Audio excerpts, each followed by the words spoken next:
தமிழகத்தில் பெண்களின் பாதுகாப்பிற்காக பல்வேறு நடவடிக்கைகளை எடுத்துள்ள தமிழக அரசுக்கு சென்னை உயர்நீதிமன்றம் பாராட்டு தெரிவித்துள்ளது. தமிழகத்தில் உள்ள பிரதான பேருந்து மற்றும் ரயில் நிலையங்களில் பெண்களுக்கான காவல் நிலையத்துடன் கூடிய பாதுகாப்பு மண்டலத்தை உருவாக்க வேண்டும். பணி மற்றும் கல்வி நிமித்தமாக நள்ளிரவு நேரங்களில் பேருந்து மற்றும் ரயில் நிலையங்களுக்கு வரும் பெண்களுக்கு பாதுகாப்புடன் கூடிய தங்கும் விடுதிகளை அமைக்க உத்தரவிட வேண்டும் என பெண் வழக்கறிஞர்கள் கனிமொழிமதி, காந்திமதி, ரமாமணி, வாசுகி உள்ளிட்ட வழக்கறிஞர்கள் கூட்டாக பொது நல வழக்கை தொடர்ந்தனர்.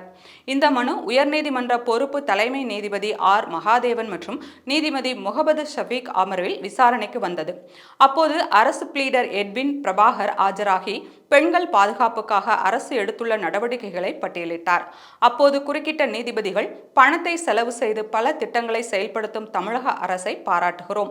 ஆனால் இந்த திட்டங்கள் பொதுமக்கள் அறிந்து கொள்ளும் வகையில் விளம்பரப்படுத்தப்பட்டதா என்று கேள்வி எழுப்பினர்.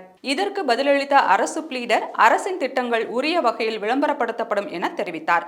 மனுதாரர் தரப்பில் ஆஜரான வழக்கறிஞர் கனிமொழிமதி, இந்த திட்டங்கள் செயல்படுத்தப்படும் விதம் குறித்து ஆய்வு செய்ய விரும்புவதாக கூறினார்.